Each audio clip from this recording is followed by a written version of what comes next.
안녕하세요. 명가부동산TV 유소장입니다.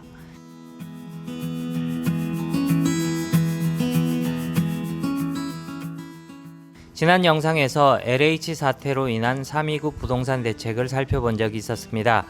간략히 몇 가지만 요약해보자면 2022년부터는 보유기간 1년 미만의 토지에 대해서는 양도시 70%, 2년 미만일 경우 60%의 양도소득세를 부과합니다.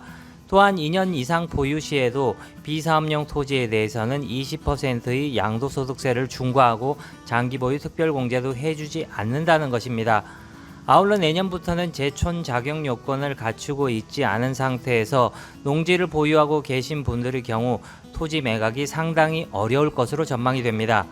그나마 1000제곱미터 미만의 주말 농장용 농지의 경우에는 조금은 덜할 테지만 1000제곱미터 이상의 농지를 보유하고 계신 분들의 경우 더욱더 토지 매각이 어려워지게 됩니다.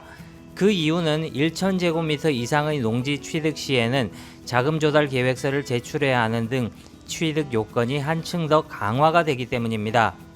1000제곱미터 이상의 농지의 경우 제촌 자격 요건을 갖춘 농민 이외에는 사실상 매수자를 찾기가 상당히 어려울 수가 있다는 것입니다. 실제로 전원주택지를 구입하면서 3,400평대의 농지를 구입하신 분들도 상당히 많습니다. 1000제곱미터가 302.5평 정도이니 그런 분들은 내년 2022년부터는 토지를 매각하기가 상당히 어려워진다는 의미입니다. 이러한 분들 중 여러가지 사정으로 인해서 2021년인 올해 안에 토지 매각이 어려울 경우 다음과 같은 몇 가지 전략을 취해보면 어떨까 합니다. 첫 번째로 농어촌 공사에 위탁을 하는 겁니다.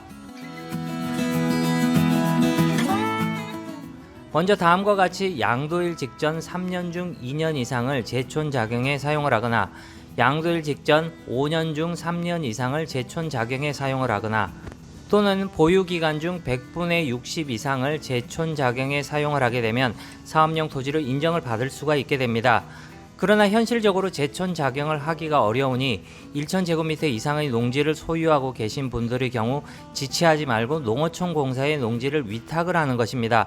한국농어촌공사가 8년 이상 수탁하여 임대하거나 사용대한 농지는 비사업용 토지에서 제외합니다. 그리고 8년의 기간을 채우고 나서 2년 이내에 매각을 할 경우 사업용 토지로 보기 때문에 양도소득세 중과를 피하고 장기보유 특별공제도 적용을 받을 수가 있게 되는 것이죠.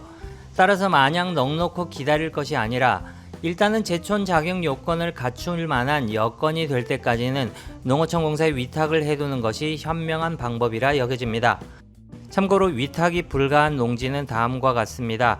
국토의 계획 및 이용에 관한 법률 제36조에 따른 주거지역, 상업지역, 공업지역 안의 농지, 각종 개별법에 의한 개발구역 및 예정진해의 농지, 1000제곱미터 미만의 소규모 농지, 주말체험 영농 목적 취득 농지, 시장, 군수 또는 구청장으로부터 농지 처분 의무 통지를 받은 농지는 위탁이 불가능합니다.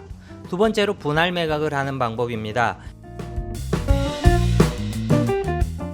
1000제곱미터 이상의 농지를 전원주택지 용도로 구입하신 분들의 경우 적절히 분할이 가능하다면 1년마다 1000제곱미터 미만으로 분할하여 매각을 하는 것도 방법이 될 수가 있을 겁니다. 1000제곱미터 미만의 농지는 그나마 매수자를 찾기가 수월한 편이고 매도자 입장에서도 양도 차익을 줄여서 절세를 할 수도 있을 테니까요. 세 번째로 건축 허가받아 착공하여 사업용 토지 기간을 채운 후 매각을 하는 것입니다. 건축 인허가를 받아서 실제로 착공까지 하여 보유기간 3년 중 2년을 사업용 토지로 만든 후 매각을 하는 방법입니다.